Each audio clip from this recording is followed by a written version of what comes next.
नमस्कार विद्यार्थी मित्र मैत्रिणींनो, केसागर पब्लिकेशनच्या केसागर करिअर अकॅडमी यूट्यूब चॅनलवरती तुमचं पुन्हा एकदा स्वागत आहे. राज्यसेवा पूर्व परीक्षा 2024 6 जुलैला आहे. सोबतच तुमची कंबाईनची पूर्व परीक्षा.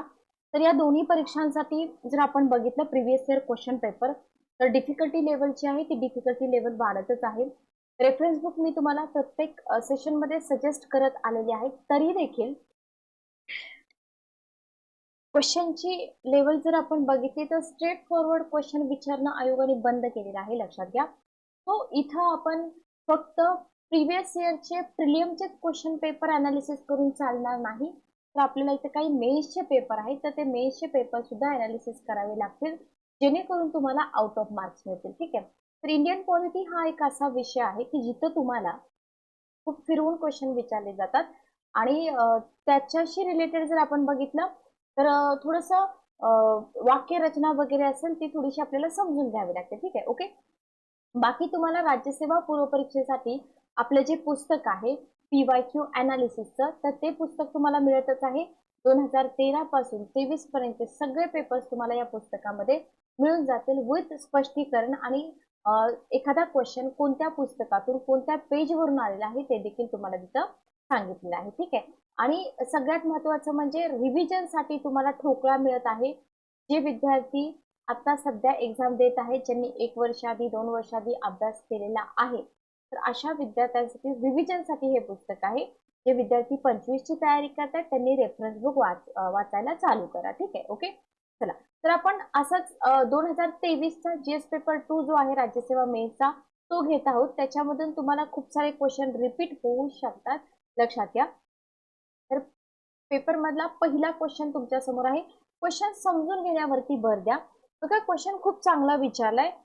मिनर्वा मिल्स प्रकरण जे आहे ना, तर या मिनर्वा मिल्स प्रकरणामध्ये सर्वोच्च न्यायालयाने घोषित केलेल्या संविधानाच्या मूलभूत चौकटीचे घटक काय आहेत. ठीक आहे. बघा, आता इथं तुम्हाला सगळ्यात महत्वाचं म्हणजे हे जी प्रकरणं असतात ना, ही प्रकरणं माहित पाहिजेत. किती प्रकरण आहेत? एक 8 ते 10 प्रकरण आहेत जी खूप महत्वाची आहेत. पण आतापर्यंत आयोगाने तुम्हाला फक्त कोणत्या प्रकरणामध्ये काय विषय होता, कोणतं प्रकरण घटना दुरुस्तीशी रिलेटेड होतं असं विचारलं होतं. आता इथं तुम्हाला काय म्हटलंय? मूलभूत चौकटीचे घटक. आता मूलभूत चौकट म्हणजे काय हे माहित पाहिजे. मूलभूत चौकटीचे घटक तुम्हाला माहित पाहिजेत. ओके. त्याचा सिद्धांत तुम्हाला माहित पाहिजे. ऑप्शन काय दिलेत बघा. आता ही जी प्रकरणं आहेत ना, मिनर्वा मिल्स प्रकरण असेल किंवा तुमचं केशवानंद भारती प्रकरण असेल किंवा इतर काही प्रकरण असतील, इंदिरा गांधी प्रकरण असेल, प्रत्येक प्रकरणामध्ये एससीनं काय केलेलं आहे, वेगवेगळ्या गोष्टी तिथं सांगितलेल्या आहेत. ठीक आहे. ओके. पण आपल्याला काय विचारलंय? मिनर्वा मिल्स प्रकरण. पहिला ऑप्शन आहे संविधानात सुधारणा करण्याचा संसदेचा मर्यादित अधिकार. हे मूलभूत चौकटीचं घटक मिनर्वा मिल्स प्रकरणामध्ये घोषित केलं का? न्यायालयीन पुनरावलोकन, मूलभूत अधिकार, मार्गदर्शक तत्वे यांच्यामध्ये सुसंवाद आणि संतुलन. आणि चौथा ऑप्शन आहे सत्तेचं विभाजन. ठीक आहे. ओके. क्लिअर. आता पुन्हा तुम्हाला खाली ऑप्शन दिलेत. उत्तर सांगण्याच्या आधी मी थोडंसं तुम्हाला एक्स्ट्रा इन्फॉर्मेशन देईल. बघा, संविधानाची मूलभूत रचना सिद्धांत वाचलाय का? बऱ्याच विद्यार्थ्यांनी वाचलेला नसतो. ठीक आहे. आणि हे कंटेंट पुढे जाऊन प्रिलियमला विचारलं जातं, हे 100% खरं आहे. मूलभूत संरचनेचा जो सिद्धांत आहे तो संविधानाच्या मूलभूत वैशिष्ट्यांचा संदर्भ देतो, लक्षात ठेवा.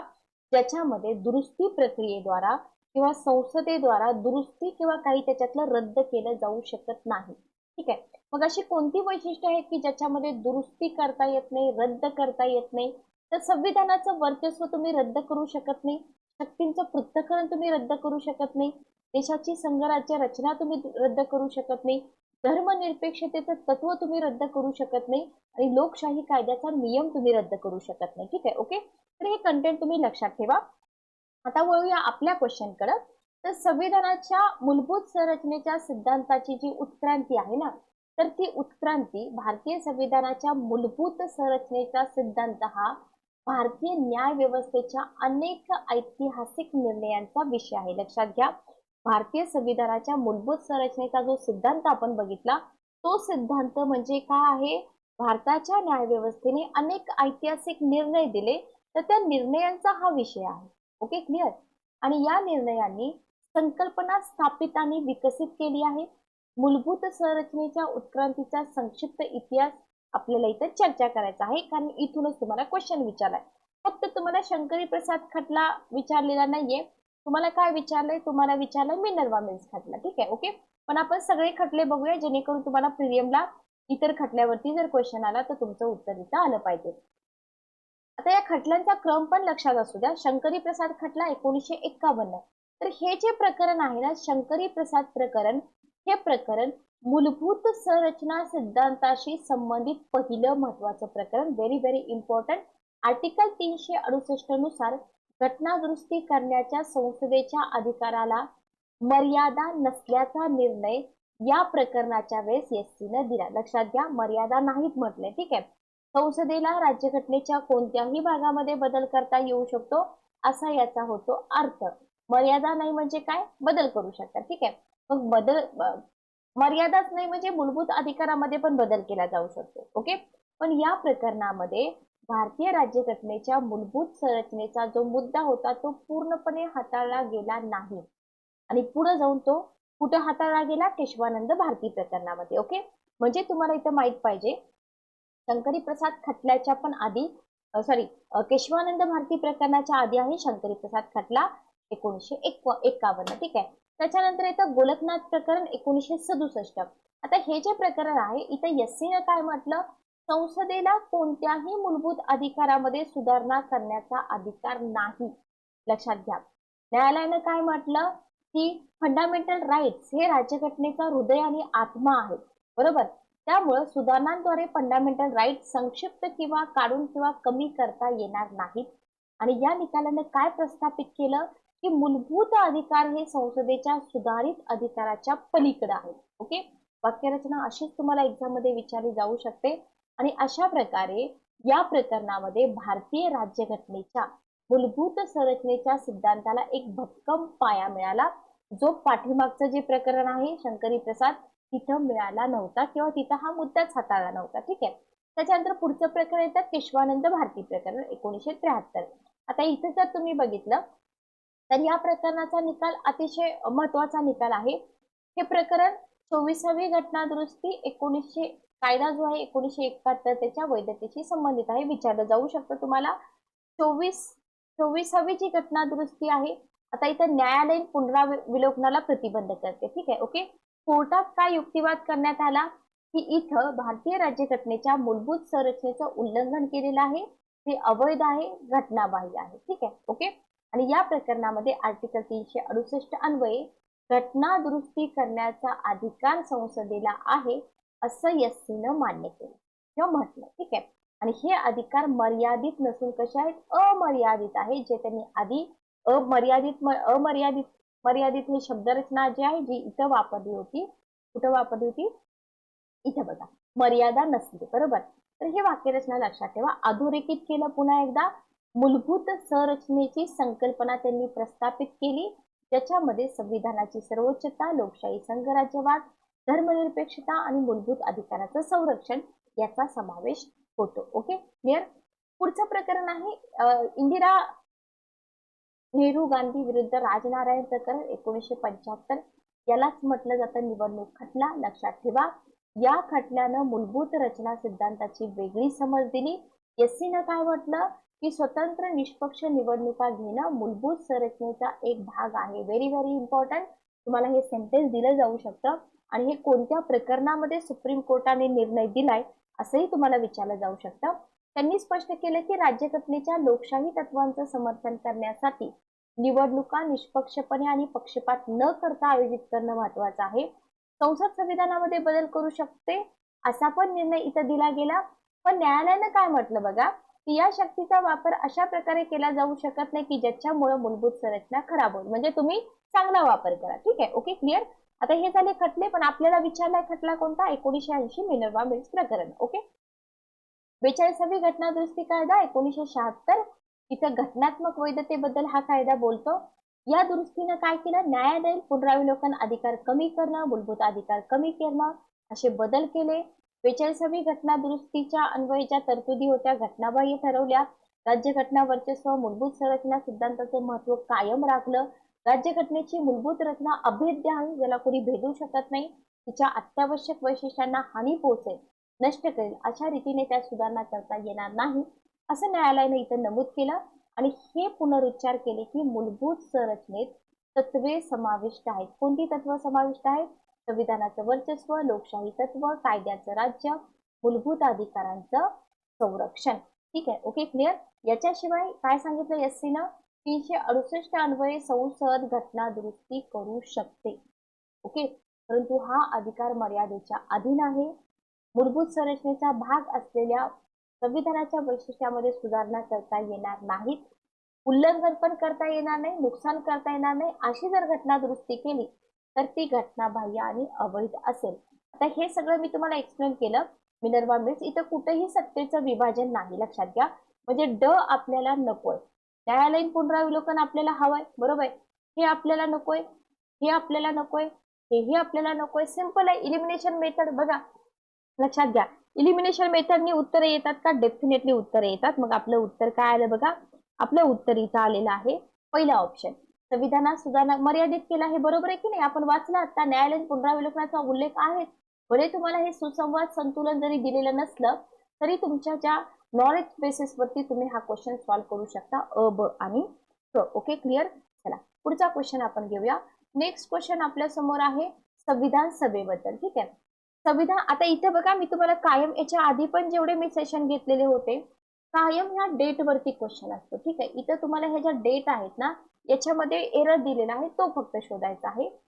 संविधान सभेने मे 1949 राष्ट्रकुल सदस्याला मान्यता, 22 जुलै 47 राष्ट्रध्वज स्वीकारला, 24 जानेवारी 50 राष्ट्रगीत स्वीकारलं, 24 जानेवारी 1949 पहिले राष्ट्रपती राजेंद्र प्रसाद.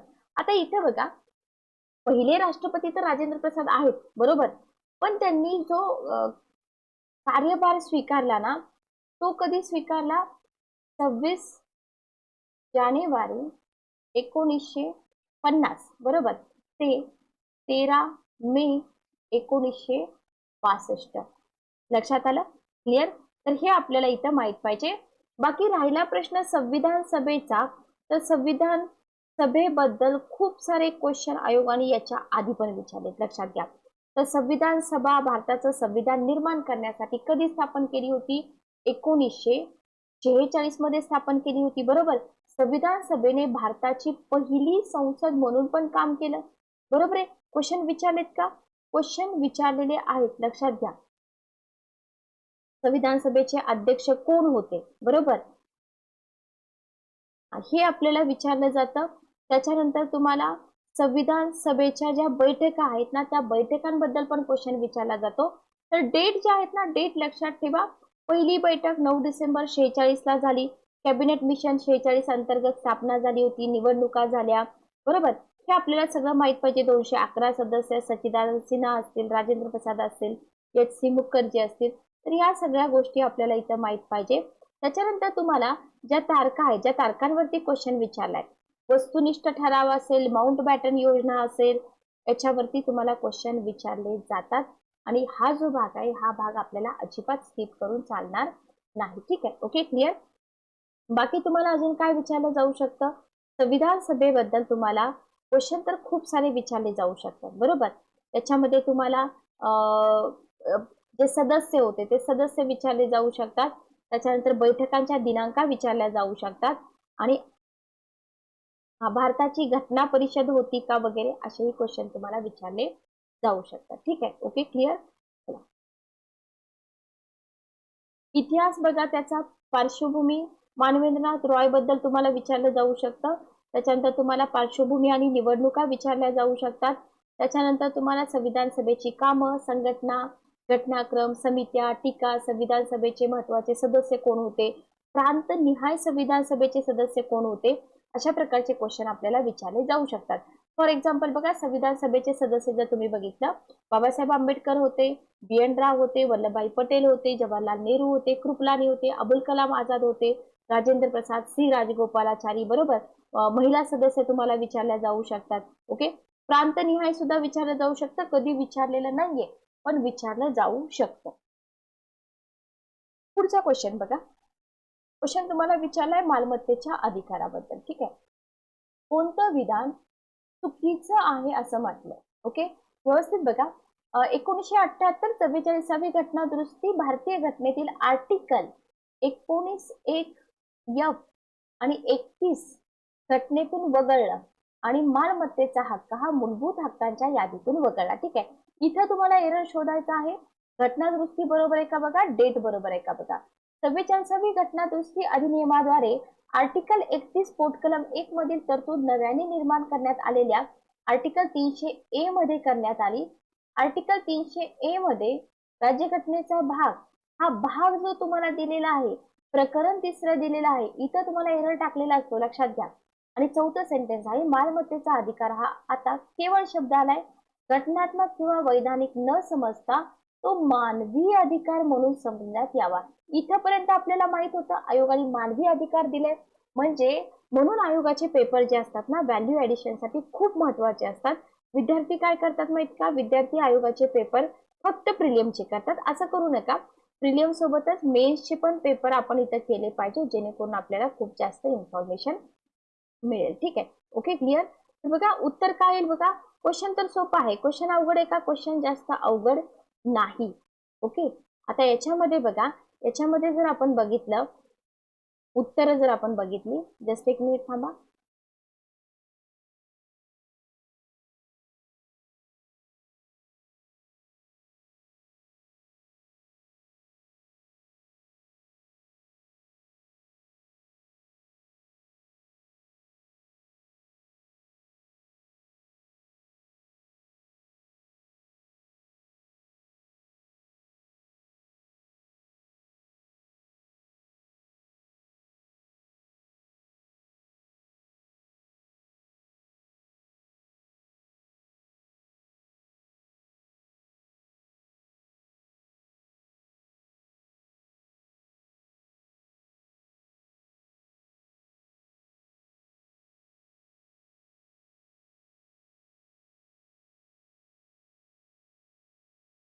एक छोटासा ब्रेक घेतला होता पाणी पिण्यासाठी. ठीक आहे, तर इथं आपलं जो मी तुम्हाला इथं हिंट दिली होती, तिसरं सेंटेन्स जे आहे ना, ते तिसरं सेंटेन्स चुकीचं आहे. ठीक आहे, बघा, 1978 44वी घटना दुरुस्ती भारतीय घटनेतील हे जे आर्टिकल आहेत हे वगळले, मालमत्तेचा हक्क हा मूलभूत हक्कांच्या यादीतून वगळला. बरोबर. 44वी घटना दुरुस्ती आर्टिकल 31(1) मधील तरतूद नव्याने निर्माण करण्यात आले, 300A मध्ये करण्यात आली. बरोबर आहे, बरोबर आहे. आता हे जे 300A आहे ना, राज्यघटनेचा कोणत्या भागामध्ये आणि कोणत्या प्रकरणामध्ये आहे, हा क्वेश्चन तुमच्यासाठी प्रत्येक विद्यार्थ्यांनी मला कमेंट बॉक्समध्ये उत्तर द्या. ठीक आहे, आणि बाकी मानवी अधिकार म्हणून समजण्यात यावा असं तुम्हाला इथे दिलेलं आहे. खूप कमी पुस्तकामध्ये मानवी अधिकार हा हे दिलेलं आहे. आपलं एक पुस्तक आहे बघा, मेन्स साठी जे पुस्तक आहे तिथून प्रिलियमला पण क्वेश्चन विचारले जातात. ठीक आहे, ओके, क्लिअर. आता जो मालमत्तेचा अधिकार आहे की नाही, 1978 44वी घटना दुरुस्ती मालमत्तेचा अधिकार संपुष्टात आल्यानंतर मानवी हक्क बनला. बरोबर. त्याचं महत्व जे आहे, एखाद्या व्यक्तीसाठी त्याचा काय अर्थ आहे, काय फरक आहे, आपल्याला माहित पाहिजे.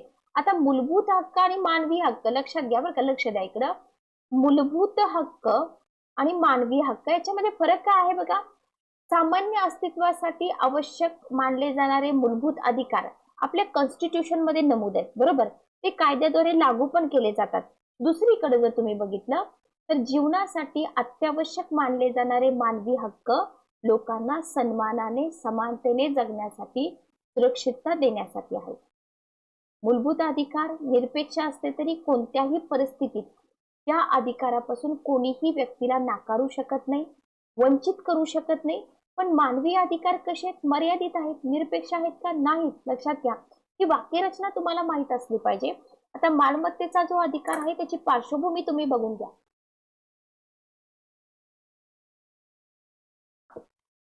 बघा. हा अधिकार पूर्वी कसा होता, मूलभूत होता. आर्टिकल 19(1) आणि कलम 31 या दोन्ही भारतीय संविधानाचे भाग 3 मध्ये समाविष्ट आहेत.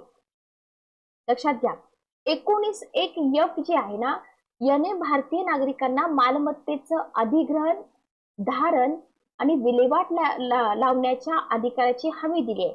आणि जे कलम 31 आहे ना, हे वंचित ठेवण्याच्या अधिकाराची हमी देतं. बरोबर. पण मालमत्तेचा मूलभूत अधिकार असल्याच्या समस्या निर्माण होऊ लागल्या आणि 62 मध्ये लागू झालेल्या स्थावर मालमत्तेची मागणी संपादन कायदा जो होता 1952 अनुसार सार्वजनिक हितासाठी केंद्र सरकारला कोणत्याही स्थावर मालमत्तेची मागणी आणि संपादन करण्याचा अधिकार देणारा भारताचा संरक्षण कायदा तिथं प्रकट होतो. बरोबर. जेव्हा प्राधिकरणानं जमीन सुरू केली, बरोबर, सार्वजनिक वापरासाठी राज्याच्या अधिकारात कपात केली जाऊ शकते, कारण का मालमत्तेचा अधिकार मूलभूत अधिकार आहे. बरोबर. अखेरीस काय झालं बघा, 44वी घटना दुरुस्ती झाली, हे दोन्ही आर्टिकल रद्द केले, 31 पण रद्द करण्यात आलं आणि त्याची सुधारित आवृत्ती घटनेच्या कोणत्या भागामध्ये, इथं जे तुम्हाला एरर टाकला ना, हा एरर हा चुकीचा आहे. ठीक आहे, याच्यामध्ये समाविष्ट करण्यात आली. त्याच्यानंतर तुम्हाला कलम 300A अंतर्गत मालमत्तेचा अधिकार पण विचारला जाऊ शकतो. लक्षात ठेवा. संपत्तीच्या अधिकारावर सर्वोच्च न्यायालय काय म्हणतं, विद्यादेवी विरुद्ध राज्य या प्रकरणाचा निकाल हिमाचल प्रदेश असेल. त्याच्यानंतर तुम्हाला हरिकृष्ण मंदिर ट्रस्ट विरुद्ध महाराष्ट्र राज्य हे तुम्हाला विचारलं जाऊ शकतं. 19(1)(F) कधी रद्द झालं, संपत्तीचा अधिकार घटनात आहे का, कायदेशीर आहे का, मानवी हक्कांची सार्वत्रिक घोषणा काय आहे, वगैरे वगैरे बरेच क्वेश्चन तुम्हाला इथं विचारले जाऊ शकतात. लक्षात घ्या. ठीक आहे, तर एवढासा क्वेश्चन होता, पण इतकी सारी इन्फॉर्मेशन कव्हर करावी लागते. नेक्स्ट क्वेश्चन बघा. नेक्स्ट क्वेश्चन आहे, भारतीय राज्यघटनेच्या 4थ्या भागामध्ये अनुच्छेद क्रमांक डॅश डॅश मध्ये राज्याच्या धोरणासंबंधीच्या मार्गदर्शक तत्वांचा समावेश केलेला आहे. सिंपल साधा क्वेश्चन आहे. म्हणजे प्रत्येक विद्यार्थ्याला याचं उत्तर येईल. बोनस मार्क म्हणतो आपण याला. मार्गदर्शक तत्वे, मूलभूत हक्क, मूलभूत कर्तव्य, तोंडपाठ पाहिजे. ठीक आहे, ओके. तर उत्तर आहे 36 ते 51. आता इथं उत्तर तर आपलं 36 ते 51 आहे, पण 52 ते 62 मध्ये काय आहे, 79 ते 78 मध्ये काय दिलेलं आहे कॉन्स्टिट्यूशन मध्ये, 101 ते 114 मध्ये काय आहे, हे तुम्हाला इथं माहित असायला हवंय. लक्षात घ्या, कारण का पुढे जाऊन याच्यावरती क्वेश्चन विचारले जातात. नेक्स्ट क्वेश्चन बघा. भारतीय संविधानात नमूद असलेली राज्याच्या धोरणाची खालीलपैकी कोणती मार्गदर्शक तत्वे त्यांच्या अनुच्छेदाशी योग्यपणे जोडलेली आहेत. बघा, आर्टिकल देऊन तरतुदी विचारणं, तरतुदी देऊन आर्टिकल विचारणं ही आयोगाची सवय आहे. Article 42, article 43, article 50. ओके, हा तुमचा क्वेश्चन आहे. इथे जर तुम्ही बघितलं तर तुम्हाला काय विचारलं, योग्यपणे जोडलेली विचारले. 42 बरोबर आहे, कामा ठिकाणी मानवी स्थिती मातृत्व सुविधा बरोबर आहे. 43 बरोबर आहे, 50 पण बरोबर आहे. ठीक आहे, म्हणजे उत्तर काय आलं, अ, ब आणि क. फक्त आर्टिकल तुम्हाला इथं तोंडपाठ माहित असणं गरजेचं आहे. तर इथं लिहून घ्या, मूलभूत हक्क, मार्गदर्शक तत्वे, मूलभूत कर्तव्ये, आर्टिकल, तरतुदी तोंडपाठ असल्या पाहिजेत, भले तुम्ही कोणतीही परीक्षा द्या. ठीक आहे, ओके. नेक्स्ट क्वेश्चन बघा. झोनल काउन्सिल बद्दल क्वेश्चन आहे. विभागीय परिषदा विचारला जातो क्वेश्चन. विभागीय परिषदांचं कार्य आहे, त्याच्याबद्दल क्वेश्चन विचारलाय. पहिलं विधान आहे बघा, राज्य, केंद्रशासित प्रदेश आणि केंद्र यांच्यामध्ये सहकार्य आणि समन्वय यास चालना मिळते झोनल काउन्सिलमुळे. राज्यवाद, क्षेत्रवाद, भाषावाद, संकुचितवादी वृत्ती व वृत्ती यांना आळा घालणं हे कार्य आहे झोनल काउन्सिलचं. आंतरराज्यीय नद्यांच्या पाण्यासंबंधी राज्यामध्ये जे तंटे उद्भवलेले असतील त्याच्याबाबत चौकशी करणे आणि त्याच्यावरती सल्ला देणे. विधान अ ब बरोबर आहे, विधान अ क बरोबर आहे, अ ब क बरोबर आहे, केवळ विधान अ बरोबर आहे. ठीक आहे, उत्तर काय येईल बघा. 7 नंबरचा क्वेश्चन तुम्हाला विचारलेला आहे. आता इथं जर आपण बघितलं तर इथं आंतरराज्यीय नद्यांचा मुद्दा आहे. आता आपण काय करूया माहिती का, अगोदर आपण या विभागीय परिषदा काय आहेत ते बघूया. ठीक आहे, ओके. विभागीय परिषद म्हणजे काय, ठीक आहे. बघा, विभागीय परिषदा जर आपण बघितल्या ना, तर विभागीय परिषदा या घटनात्मक संस्था आहेत का हे आपल्याला आधी माहित पाहिजे. नाहीत की नाही, विभागीय परिषदा घटनात्मक संस्था नाही. लक्षात आलं. प्रत्येक विभागीय परिषद एक सल्लागार संस्था असते. त्या परिषदेमध्ये प्रतिनिधित्व केलेल्या राज्यांशी कोणत्याही भागावर चर्चा करू शकते. भारत जो आहे तो 5 विभागांमध्ये विभागलेला आहे. प्रत्येक क्षेत्रासाठी एक विभागीय परिषद आहे. राज्य पुनर्गठन कायदा 1956च्या भाग 2 अंतर्गत या अंतर्गत विभागीय परिषदेची स्थापना केलेली होती. ठीक आहे, तर इथं जर आपण बघितलं तर इथं राज्य, केंद्रशासित प्रदेश यांना चालना मिळते आणि राज्यवाद, क्षेत्रवाद यांना आळा बसतो हे बरोबर आहे, पण चौकशी सल्ला देणं हे त्यांचं काम नाहीये, विभागीय परिषदांचं काम नाही. लक्षात घ्या, ठीक आहे. तर सरकारचे जे गृहमंत्री असतात, विभागीय परिषदेचे अध्यक्ष असतात, हेही तुम्ही इथं व्यवस्थित लक्षात ठेवा. झोनल काउन्सिल याला म्हटलं जातं. झोनल काउन्सिल फाउंडेशन कोणाची संकल्पना होती? कल्पना होती जवाहरलाल नेहरूजींची होती, बरोबर. तर क्षेत्रीय परिषदा 1956 मध्ये त्यांनी ही कल्पना मांडली होती. त्यांच्या मते राज्यांची पुनर्रचना करणं आवश्यक आहे, किंवा सल्लागार परिषदेचा समावेश असलेल्या 4-5 झोन मध्ये गटबद्ध करणं आवश्यक आहे. ठीक आहे, ओके. उत्तर क्षेत्रीय परिषद, पूर्व विभागीय परिषद, केंद्रीय क्षेत्रीय परिषद, वेस्टर्न झोनल परिषद, दक्षिणी क्षेत्रीय परिषद. ठीक आहे. उत्तर मध्ये जम्मू काश्मीर, पंजाब, हरियाणा, हिमाचल प्रदेश, राजस्थान, चंदीगड, राजधानी दिल्ली प्रदेश. पूर्व मध्ये बिहार, सिक्कीम, पश्चिम बंगाल, झारखंड, ओरिसा. केंद्रीय मध्ये उत्तराखंड, युपी, छत्तीसगड, एमपी. ठीक आहे. आपला महाराष्ट्र वेस्टर्न झोनल मध्ये येतो, लक्षात ठेवा. संस्थात्मक मांडणी लक्षात घ्या. अध्यक्ष, उपाध्यक्ष, सल्लागार. जबाबदारी आणि कार्यावरती क्वेश्चन विचारलेला आहे. ठीक आहे. इथं तुम्हाला काय दिले? समन्वय दिले. तुम्हाला अदर लँग्वेज मध्ये जर दिलं तर वाद किंवा मुद्दे परिषदांद्वारे हाताळले जातात. भाषिक अल्पसंख्याक आंतरराज्य परिवहनाशी संबंधित प्रकरणं असतील, राज्य पुनर्रचना कायद्यातून उद्भवणारे विवाद असतील, बरोबर, सीमांशी संबंधित विवाद असतील, पर्यावरण समस्या असतील, पण राज्यामध्ये उद्भवलेले तंटे जे असतील ना त्याच्याशी रिलेटेड हे नाही, लक्षात ठेवा. ठीक आहे, ओके, क्लिअर. नेक्स्ट क्वेश्चन बघा. पुढचा क्वेश्चन आहे, भारतीय संसदीय शासनाची लक्षणे किंवा वैशिष्ट्ये कोणती आहेत? ठीक आहे. आता इथं सगळ्यात महत्वाचं तुम्हाला संसदीय आणि अध्यक्षीय शासन पद्धती याची माहिती पाहिजे. ठीक आहे, ओके. संसदीय शासन पद्धती म्हणजे काय, लक्षात घ्या. तर इथं आपण जर बघितलं तर भारतीय संविधानामध्ये कशा प्रकारची शासन यंत्रणा आहे, प्रत्येक देशातील जी शासन पद्धती असते ना त्याचं स्वरूप कसं असतं, वेगवेगळं असतं. त्याच्यामध्ये जर आपण बघितलं तर कायदे मंडळ काय करतं, कायद्याच्या निर्मितीचं कार्य करतं. कार्यकारी मंडळ काय करतं, कायद्यांची प्रत्यक्ष अंमलबजावणी करतं. न्याय मंडळ काय करतं, न्याय देण्याचं कार्य करतं. आता या तीनही शाखांची कार्य, त्यांचं अधिकार क्षेत्र, त्यांच्यावरच्या मर्यादा, याच्यामधले परस्पर संबंध कोण ठरवतं, संविधान ठरवतं, बरोबर. मग हे संबंध कशा प्रकारचे असतील याच्यावरून आपल्या शासन संस्थेचं स्वरूप ठरतं, बरोबर. मग त्याच्यावरून संसदीय शासन पद्धती, अध्यक्षीय शासन पद्धती दोन पद्धती पडतात. आपल्याला इथं संसदीय बद्दल क्वेश्चन विचारलाय. आता या संसदीय शासन पद्धतीबद्दल थोडीशी इन्फॉर्मेशन मी तुम्हाला देते. ही प्रामुख्याने इंग्लंडमध्ये विकसित झाली. इंग्लंडमध्ये कसं संविधान आहे, अलिखित आहे, बरोबर. आजवर तिथला बराचसा राज्यकारभार रूढ संकेताच्या आधारे चालतो. पार्लमेंट उत्क्रांत झालेली संस्था आहे.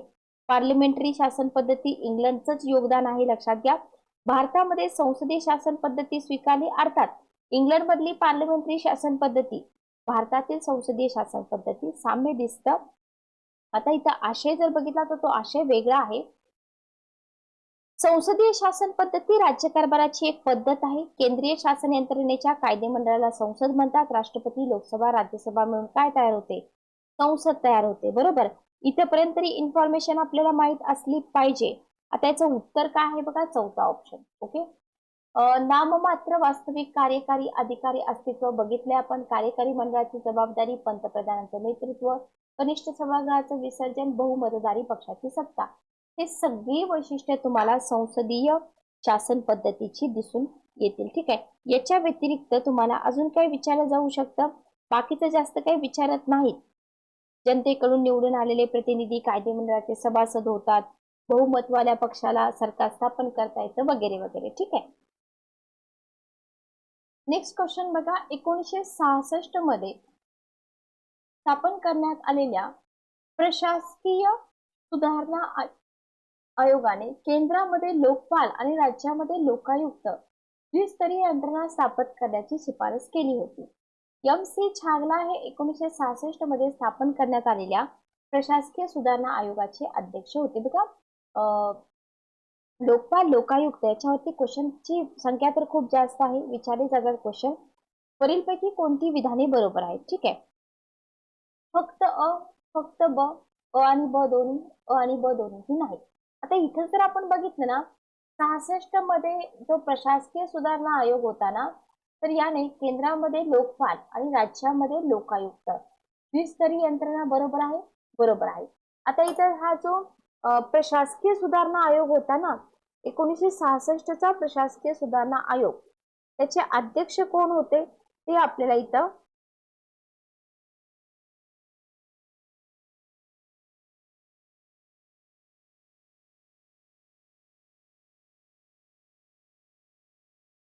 विचारलेला आहे. ठीक आहे. Okay, clear.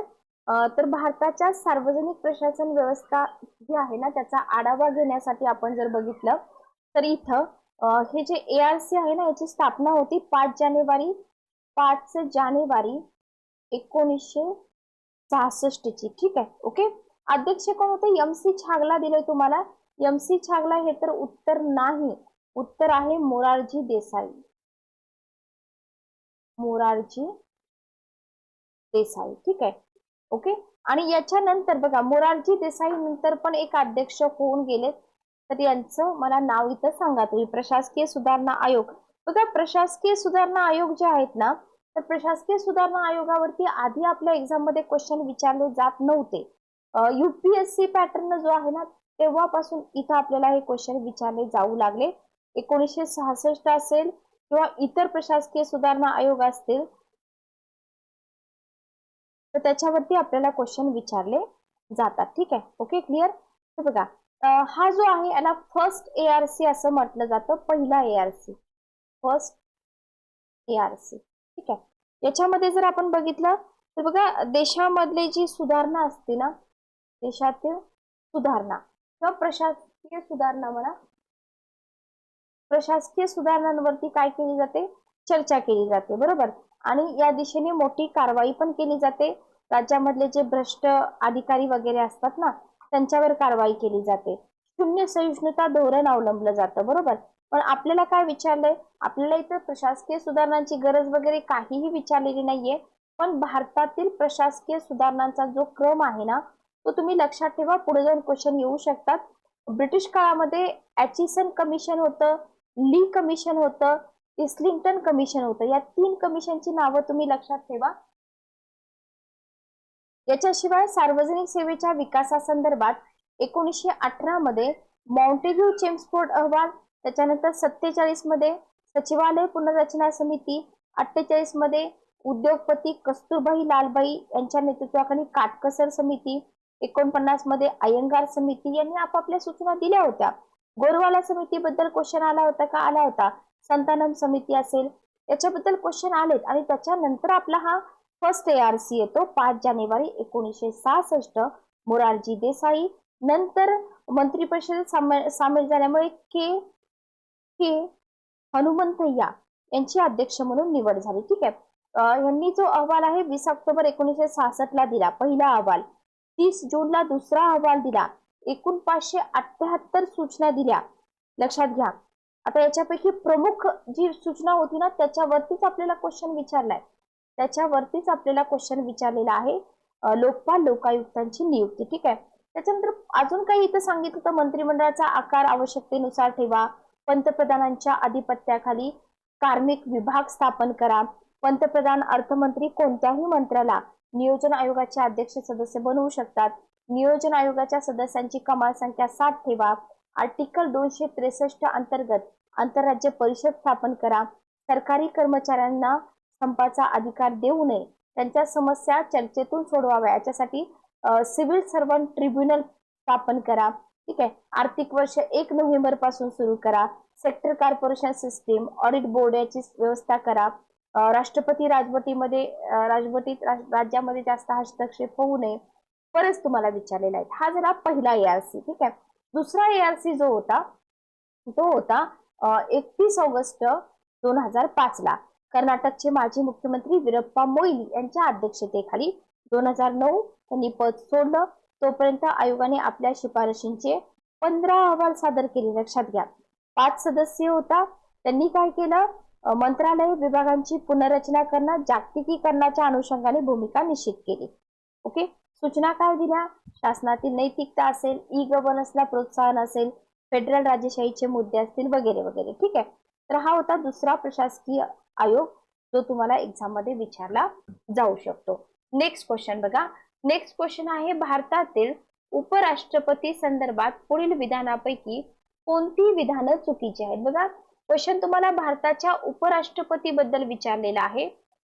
लोकसभेची निवडणूक लढवण्यासाठी पात्र हवेत, पात्रता सांगितली त्यांची, पण तुम्हाला चुकीची विधानं विचारलेत. त्यांची बडतर्फी लोकसभा आणि राज्यसभेतील सदस्यांच्या बहुमताने पारित ठरावाद्वारे करण्यात येते. ते कितीदाही पुनर्निवडणुकीत लढण्यास पात्र असतात. ठीक आहे. राष्ट्रपती बद्दल क्वेश्चन नाहीये, क्वेश्चन उपराष्ट्रपती बद्दल आहे, हे तुम्ही इथं लक्षात ठेवा. काय येईल उत्तर बघा. उत्तर आपलं आहे दुसरा ऑप्शन अ आणि ब. लोकसभेची निवडणूक लढवण्यास ते पात्र पाहिजेत आणि त्यांची बडतर्फी बहुमताने ठरावाद्वारे पारित करण्यात येते. ठीक आहे. आता इथं हे अ आणि ब चुकीचं आहे. का चुकीचं आहे ते आपण बघूया. क्वेश्चन आपला कोणाबद्दल आहे, उपराष्ट्रपती बद्दल आहे. उपराष्ट्रपती बद्दल क्वेश्चन जे असतात ना कमी येतात, लक्षात घ्या. राष्ट्रपती बद्दल क्वेश्चन जास्त येतात. पण इथं तुम्हाला हा क्वेश्चन त्यांनी विचारलाय तोही इतका कॉम्प्लिकेटेड करून विचारलाय. ठीक आहे. उपराष्ट्रपती पद देशातील दुसऱ्या क्रमांकाचं सर्वोच्च पद आहे. कोणत्या आर्टिकल मध्ये तरतूद आहे. तरतूद जर तुम्ही बघितली तर आर्टिकल 63 मध्ये तरतूद आहे. Okay, clear. सध्याचे उपराष्ट्रपती कोण आहेत मला कमेंट बॉक्स मध्ये सांगा. आता याच्यामध्ये तुम्हाला पुनर्निवडणुकीला म्हटलेला आहे. पुनर्निवडणुकीचा मुद्दा भाग 5 म्हटलंय इथं. ठीक आहे. याच्यामध्ये जर आपण बघितलं की हे जे पद आहे ना हे युएसच्या संविधानाने प्रेरित आहे. बरोबर, लक्षात घ्या. आर्टिकल 64 याच्यामध्ये बघा राज्यांच्या परिषदेचे पदसिद्ध अध्यक्ष असतील उपराष्ट्रपती. त्याच्यानंतर आपल्याला झाकीर हुसेन असतील, फखरुद्दीन अली अहमद असतील, यांच्याबद्दल क्वेश्चन विचारला जाऊ शकतो. त्यांच्या वेतनाबद्दल उल्लेख विचारला जाऊ शकतो. ठीक आहे. आणि पुनर्निवडणूक लढण्यास पात्र असतात, हे बरोबर आहे. पण त्यांची बडतर्फी वगैरे हे विधान जे दिलेलं आहे ना ते चुकीचं आहे. ठीक आहे. इथं जर आपण बघितलं महाभियोग राजीनामा, बडतर्फी नसते इथं. बरोबर, महाभियोग आणि राजीनामा हे मुद्दे लक्षात ठेवा. नेक्स्ट क्वेश्चन बघा. लोकसभेमध्ये तुम्हाला क्वेश्चन विचारलाय, खालील विधाने विचारात घ्या. लोकसभेमध्ये 84 जागा या अनुसूचित जातींसाठी राखीव आहेत. 47 जागा जमातीसाठी राखीव आहेत. युपी आणि बिहार अनुसूचित जमातीसाठी लोकसभेसाठी राखीव जागा नाहीत म्हटलंय. विचार करा. 2008 मधील परिसीमनानंतरही महाराष्ट्रातील लोकसभेच्या आधीच्या अनुसूचित जाती आणि अनुसूचित जमातीसाठी राखीव असलेल्या जागांच्या संख्येत कोणताच बदल झालेला नाही. हा जो क्वेश्चन आहे ना, हा क्वेश्चन तुम्हाला आपल्या बुकच्या पाठीमागच्या साईडला चार्ट दिलेले असतात की कोणत्या स्टेटमध्ये लोकसभेसाठी किती जागा राखीव आहेत. ठीक आहे. तर याचं उत्तर काय येईल बघा. क्वेश्चन मॉडरेट टू डिफिकल्ट लेवलचा होता, कारण आपल्याला इथं जागा माहीतच पाहिजेत. तर इथं बिनचूक विचारलंय. 84 जागा बरोबर आहे लोकसभेमध्ये. 47 जागा अनुसूचित जमातीसाठी बरोबर आहेत. युपी बिहार मध्ये अनुसूचित जमातीसाठी जागा राखीव नाहीत, हेही बरोबर आहे. चौथं सेंटेन्स मात्र चुकीचं आहे. ठीक आहे. बदल झालेला आहे, इथे तुम्हाला झालेला नाही दिले, त्याच्यामुळे आपलं उत्तर काय आलं अ, ब आणि क. Okay, clear. चला नेक्स्ट क्वेश्चन बघा. पुढचा क्वेश्चन आहे तुम्हाला लोक न्यायालयाबद्दल.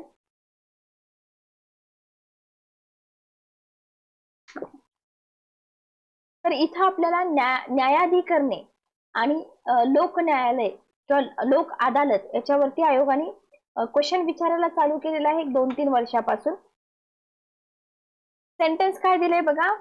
87च्या कायद्यानुसार लोक न्यायालयाने दिलेला निवाडा हा दिवाणी न्यायालयाचा आदेश मानला जातो. तो अंतिम असतो, तो सगळ्या पक्षकारांसाठी बंधनकारक असतो. ठीक आहे. लोक न्यायालय प्रकरण दाखल केल्यानंतर कोणतीही कोर्ट फी भरावी लागत नाही. पण जर न्यायालयात प्रलंबित असलेलं प्रकरण लोक न्यायालयाकडे पाठवलं आणि त्याच्यानंतर निकाली निघाल्यास जी फी असते ना भरलेली, ती पक्षकारांना परत केली जात नाही. कोणत्याही कायद्यानुसार समझोता न करता येणाऱ्या गुन्ह्याच्या संदर्भात लोक न्यायालयाचे अधिकार क्षेत्र असणार नाही आणि वरीलपैकी कोणतेही नाही. तर आपण क्वेश्चन बघत होतो लोक न्यायालयाशी संबंधित. तर इथं बघा याला लोक अदालत पण म्हटलं जातं. दोन्ही शब्दामध्ये कन्फ्युज होऊ नका. तर लोक अदालत किंवा लोक न्यायालय काय आहे ते आपल्याला आधी माहित पाहिजे. ठीक आहे. तर एक सामंजस्य किंवा आपण काय म्हणू शकतो, वाटाघाटीची व्यवस्था आहे आणि एक असं व्यासपीठ आहे लोक अदालत म्हणजे, जिथं आपले जे न्यायालय असतात की नाही, त्या न्यायालयामध्ये जे पेंडिंग अशी प्रकरणं असतात, प्रलंबित प्रकरणं, बरोबर, किंवा विवाद, तर असे विवाद सामंजस्याने सोडवले जातात. ओके, आणि निकाली काढले जातात. आता एससी न लोक अदालतचा अर्थ काय दिलाय ते बघणं फार इम्पॉर्टंट आहे. सुप्रीम कोर्टाने काय सांगितलंय? लोक अदालत ही न्यायप्रणालीचं एक जुनं स्वरूप आहे, लक्षात घ्या. ठीक आहे. प्राचीन भारतामध्ये पूर्वी लोक अदालत प्रचलित होती. आधुनिक काळामध्ये सुद्धा तिची वैधता काढून घेतलेली नाही. ही जर व्यवस्था तुम्ही बघितली तर गांधीवादी तत्वावरती आधारित आहे. गांधीवादी तत्वावर आधारित आहे. ठीक आहे. ओके. भारतीय न्यायालय जर आपण बघितलं तर याची प्रोसिजर कशी आहे, खूप मोठी आहे, महागडी आहे, कंटाळवाणी आहे. तर याचं ओझं आहे सगळं न्यायालयावरती. आणि जे किरकोळ खटले असतात ना, ते निकाली काढण्यासाठी न्यायालयाला अनेक वर्ष लागतात. त्याच्यामुळं लोक अदालत जलद आणि स्वस्त न्यायासाठी पर्यायी ठराव किंवा योजना प्रदान करते. ठीक आहे. ओके. उद्दिष्ट पण विचारली जाऊ शकतात तुम्हाला. इथे काय विचारलंय? कोणते विधान बरोबर नाही असं तुम्हाला म्हटलंय?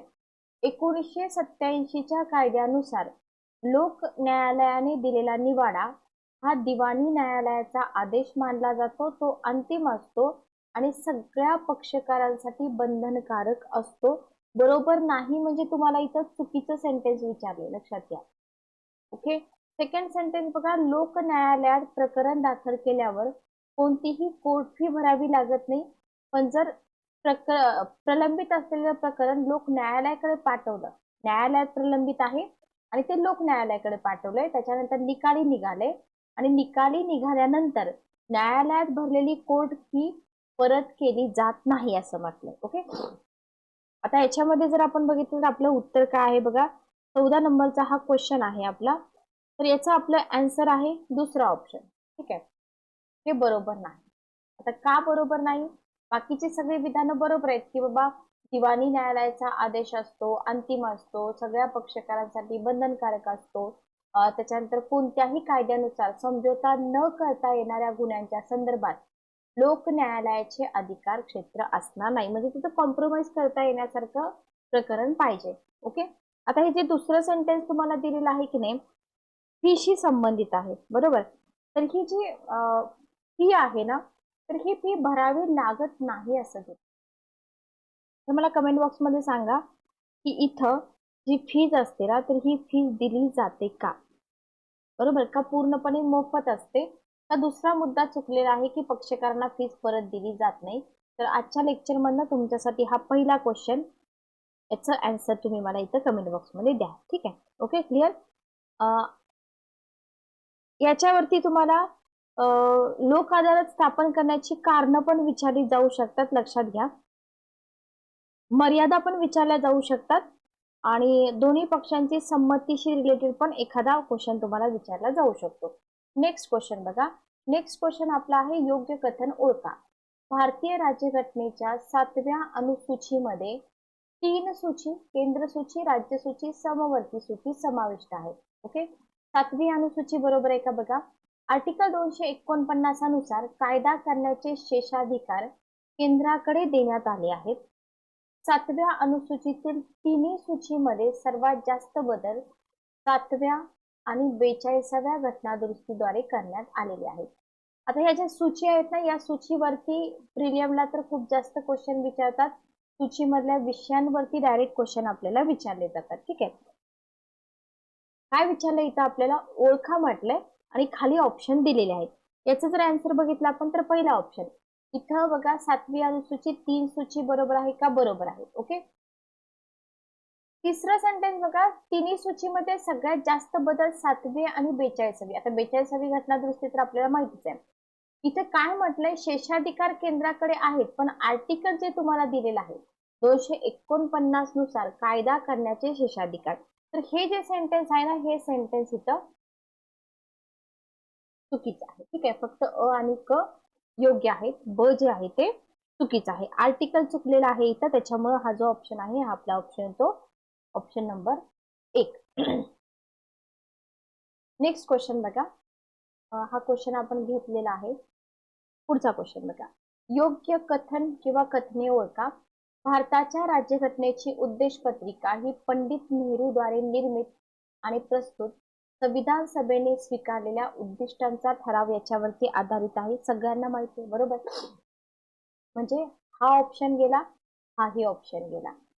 N.A. पालखीवाला संविधान तज्ञ यांनी उद्देश पत्रिकेला संविधानाचं ओळखपत्र म्हटलंय. कॉमन कंटेंट आहे म्हणजे सोपा इझी लेवलचा क्वेश्चन होता. तर बरोबर आहे का? संविधान,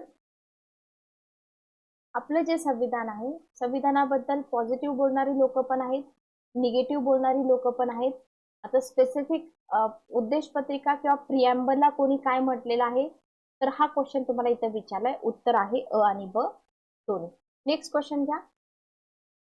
आता पाठीमागे आपल्याला उपराष्ट्रपती बद्दल क्वेश्चन होता, इतर राष्ट्रपती बद्दल आहे. काय म्हटलंय तुम्हाला? राष्ट्रपतींचा जो महाभियोग असतो, या महाभियोगामध्ये संसदेच्या कोणत्याही सभागृहाचे नामनिर्देशित, नियुक्त, ठीक आहे, नॉमिनेटेड आणि नियुक्त सदस्य सहभागी होऊ शकतात असं म्हटलंय.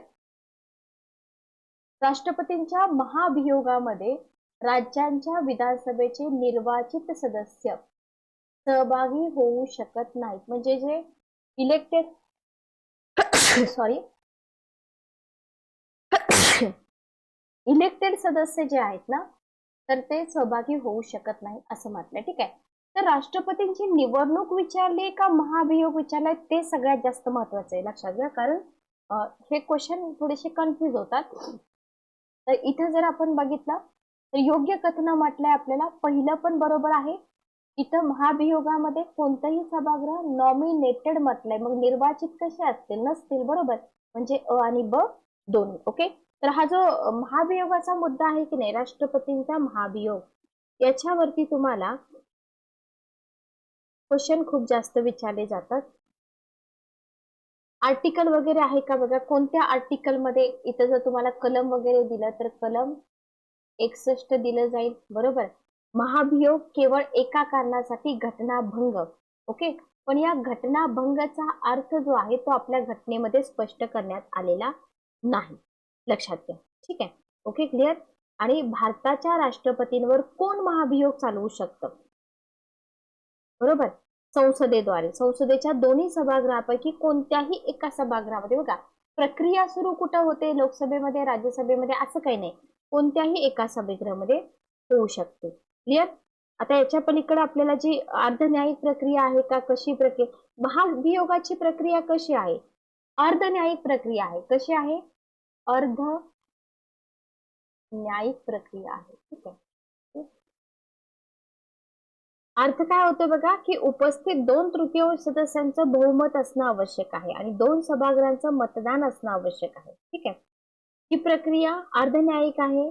कोणत्याही सभागृहात सुरू होते. संविधानाचं उल्लंघन झालं तरच होते. अर्धन्यायिक म्हणजे न्यायालय किंवा विधिमंडळाशिवाय सरकारचं जे एक अंग असतं ना, जे खाजगी पक्षांच्या अधिकारांवर निर्णय किंवा नियम बनवण्याद्वारे परिणाम करतं. ओके. तर ही न्यायालयासारखी संस्था असणं आवश्यक नाही, लक्षात घ्या. भारताचा निवडणूक आयोग पण अर्धन्यायिकच आहे, पण कायद्याचे न्यायालय म्हणून त्याचे मुख्य कार्य आहेत का? नाही. तर अर्धन्यायिक संस्थांचे एक्झाम्पल जर तुम्ही विचारलं, निवडणूक आयोग आहे, त्याच्यानंतर केंद्रीय माहिती आयोग आहे. ओके. आणि प्रक्रिया जर बघितली आपण इथं, तर इथं 14 दिवसांची नोटीस आहे, 1/4 सदस्यांची स्वाक्षरी आहे, राज्यसभा आरोपांची चौकशी करते, बरोबर. जेव्हा चौकशी सुरू असते तेव्हा राष्ट्रपतींना कामकाजात बसण्याचा अधिकार असतो, लक्षात घ्या. आणि जर राज्यसभेने आरोप मान्य केले तर ते 2/3 बहुमताने मंजूर केले तरच राष्ट्रपतींना काय केलं जातं? काढून टाकलं जातं. Okay, clear. पुढचा क्वेश्चन बघा. नेक्स्ट क्वेश्चन आहे आपला नीती आयोगाबाबत. नीती आयोगाबाबत खालीलपैकी कोणती विधाने बरोबर आहेत असं तुम्हाला विचारले. नीती आयोगाचे उद्दिष्ट शाश्वत विकास उद्दिष्ट साध्य करणं, देशातील सहकारी संघराज्य वाढवणं हे आहे. भारताचे पंतप्रधान हे नीती आयोगाचे पदसिद्ध अध्यक्ष आहेत. नीती आयोगामध्ये 8 पूर्णवेळ सदस्य आहेत. काय येईल उत्तर बघा. तुम्हाला इथे काय विचारले? बरोबर सेंटेन्स विचारले. तर शाश्वत विकास उद्दिष्ट सहकारी संघराज्य हे बरोबर आहे का? बरोबर आहे. म्हणजे तुमचा हा ऑप्शन गेला, हाही ऑप्शन गेला. ठीक आहे. इथं तुम्हाला पंतप्रधान हे याच्यावरनं तर उत्तर यायला पाहिजे बरोबर. आता नीती आयोगाचे जे पूर्णवेळ सदस्य आहेत ना ते तुम्हाला माहित पाहिजेत. आता इथं तुम्हाला फक्त स्ट्रक्चर विचारले, पुढे जाऊन तुम्हाला सदस्यांची नावं सुद्धा विचारली जाऊ शकतात. ठीक आहे, ओके, क्लिअर. तर नीती आयोगाची संरचना तुम्हाला विचारलेली आहे. याच्या आधी तुम्हाला लॉंग फॉर्म विचारलेलं होतं. तर इथं नीती आयोगाचे जे मुख्य आधारस्तंभ आहेत तेही तुम्हाला माहित पाहिजे. इथं जर बघितलं पदसिद्ध जर आपण बघितलं तर पदसिद्ध पूर्ण वेळ बघा, पदसिद्ध तर सोडा. इथं तुम्हाला राजनाथ सिंग, अमित शहा, निर्मला सीतारामन, नरेंद्र सिंग तोमर पूर्ण वेळ सदस्य जर तुम्हाला इथं विचारले ना तर किती आहेत? 4 सदस्य पूर्ण वेळ आहेत, लक्षात घ्या. ठीक आहे. बाकी तुम्हाला विशेष आमंत्रित पण विचारू शकतात किती आहेत वगैरे, पण 8 पूर्ण वेळ सदस्य इथं आपल्याला दिसून येत नाही. त्याच्यामुळे उत्तर काय आहे आपलं? उत्तर आहे अ आणि ब. नेक्स्ट क्वेश्चन बघा, भारत हे गणराज्य आहे म्हणजे काय? गणराज्य ही जी संज्ञा आहे याचा अर्थ तुम्हाला प्रिअम्बल टॉपिक मध्ये मिळतो. लोकांचं शासन आणि लोकांसाठी शासन. राज्यप्रमुख म्हणून निर्वाचित राष्ट्रपती असतात.